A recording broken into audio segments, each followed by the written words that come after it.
and welcome to Inside the Oscars. I'm Rachel Smith. In today's Best Picture Close-Up, discover how director Martin Scorsese and actors Leonardo DiCaprio and Jonah Hill went wild to tell the saga of The Wolf of Wall Street. Everybody have a good week? When I was reading the book, I thought, this can't possibly be true. If it is true, first of all, I couldn't believe the guy who wrote it was going to be alive at the end of it. And if it is true, it's wildly embellished. And I spoke to the FBI agent who arrested Jordan, and he said, I will tell you this. I tracked this guy for 10 years. Every single thing in this book is true. Every outlandish coincidence, every insane level of drug taking, the money, everything is there. It's all true. And action! I didn't respond right away to the material. I couldn't find a way in yet on it because of similarity of the work that I've done before in other pictures.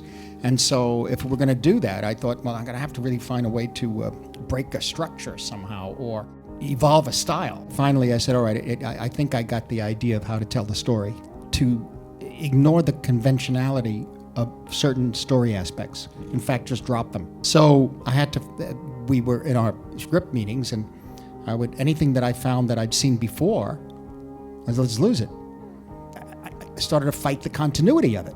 I said, what if it's just inside the mindset of this world? What if it's inside the mindset of the people who want to take advantage of you and me and want to beat you out of your money and laugh at you when they do, you know? They may change later on in life and everything. In the meantime, you're hurt.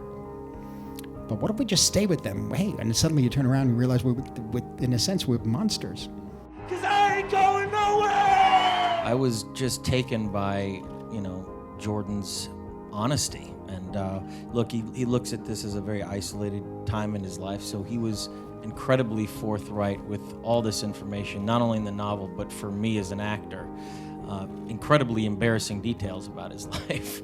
And to be able to go in there with the idea that we're not going to do something conventional, and every time we tried, our characters steered to some sort of, artificial sentimentality or some motivation for his actions, we would chop it off at the head, and then, bring him right back down to, who he is on a very authentic level, and the way Jordan portrayed himself in the book. This very hedonistic, amoral time period in his life. So, every time we started going in that direction, all of us would, say, no, we've seen this before.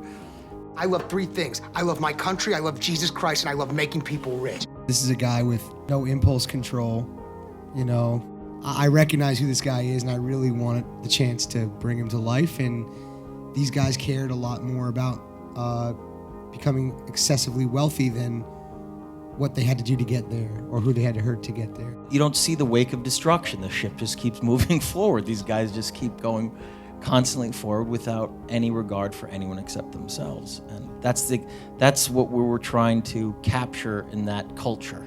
Something about the darker nature of all of us.